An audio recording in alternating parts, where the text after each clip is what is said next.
पाहूयात पुढची बातमी। कधी सगळे सोयऱ्यांच्या निधनानंतर तर कधी निषेध व्यक्त करण्यासाठी सामूहिक मुंडन करण्यात येतं। बुलढाण्याच्या शेगावात मात्र ग्रामस्थांचं मनोबल वाढवण्यासाठी सामूहिक मुंडन करण्यात आलंय। नव्या वर्षाच्या सुरुवातीपासूनच शेगावात टक्कल पडण्याचा आजार सुरू झालेला आहे। तर शेगाव तालुक्यातील 12 गावं आणि 201 ग्रामस्थांना या आजारानं विळखा घातलाय। अकाली टक्कल पडल्यानं हे ग्रामस्थ हवालदिल झालेत। या ग्रामस्थांचं मनोबल वाढवण्यासाठी बोंडगावातील 10 तरुणांनी टक्कल केलंय।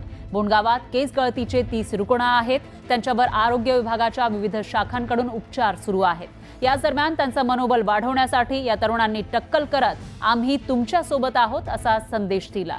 दरम्यान केस गळती प्रकरणातील ICMRचे रिपोर्ट अजूनही आलेले नाहीयेत। तर ग्रामस्थांसह आरोग्य विभागालाही त्याची उत्सुकता आहे।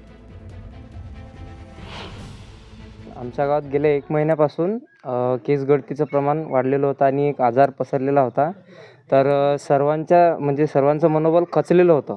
तर खचलेलं असल्यामुळे सर्वांनी त्यांचं मनोबल वाढवण्यासाठी आम्ही मुंडन करून त्यांच्या सोबत आहोत असा संदेश देण्यासाठी आम्ही मुंडन केलेलं आहे सर्व मित्रपरिवारांनी।